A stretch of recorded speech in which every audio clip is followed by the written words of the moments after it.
Solve cos squared x is equal to sine x plus 1 between x being between 0 and 360. So let's just write that down. 2 cos squared x is equal to sine x plus 1. Now what's the problem here? Well, we have a cos x as a variable and sine x as a variable. So the variables are different, and so the aim is going to be making the variables the same. Now to do that, we're going to need to use an identity. Now there's an identity linking sine and cos, which says that sine squared x plus cos squared x is equal to 1. So in order to make this sine, we need to rearrange this to make cos squared x is equal to 1 minus sine squared x, i.e. taking sine squared x from both sides. And then I can replace cos squared x with 1 minus sine squared x. So I get 2, and then I have to put some brackets in it. Instead of writing cos squared x, I now write 1 minus sine squared x is equal to sine x plus 1. And now I need to realise that this is a quadratic in the variable sine x, but I have the same variable, so I should be able to solve it.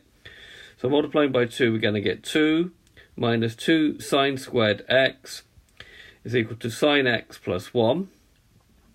Now, if we add 2 sine squared x and take 2, this now becomes 2 sine squared x, i.e. this goes over here, plus the sine x, and then 1 take away 2 is going to give me minus 1 is equal to 0. So this is just a quadratic in sine x, so we can solve it by factorization. So if we do the ideal product, that's 2 times minus 1, which gives me minus 2. And then the sum will be the middle number, which is going to be 1, so the sum will be 1. So we want two numbers. When we multiply them together, we get minus 2, and add the same two numbers, we get 1. So these are called the factors. These are going to be minus 1 and 2. So we rewrite the quadratic expression as 2 sine squared x minus sine x plus 2 sine x minus 1 is equal to 0. And now we factorise by grouping. So we group the first two terms together, and then we see there's a common factor of sine x, so that comes out, and we're left with 2 sine x minus 1. Bring down that plus sign. There is no common factor here, but so we'll just introduce a 1 and then write down 2 sine x minus 1 is equal to 0. But we can now see that 2 sine x minus 1 is now a common factor. So that can come out 2 sine x minus 1, and we're left with sine x plus 1. Either that or you use your calculator to solve it.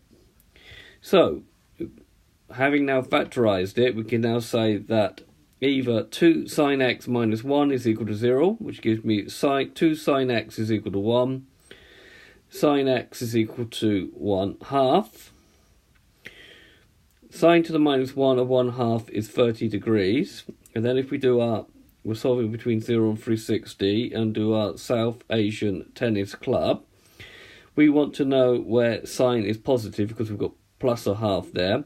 Sine is positive in the first and the second quadrant, so we draw angles in that first and second quadrant, making sure our angle is with the x-axis. The same here.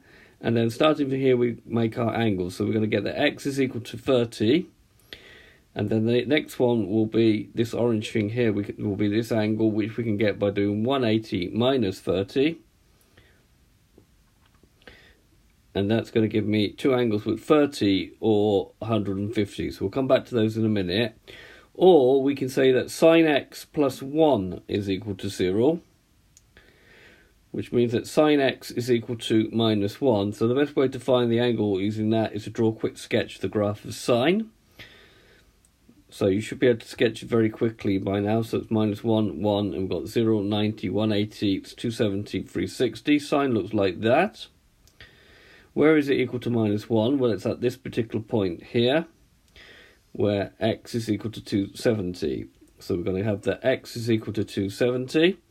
And then writing out all the solutions normally in ascending order. So we're going to have 30, 150,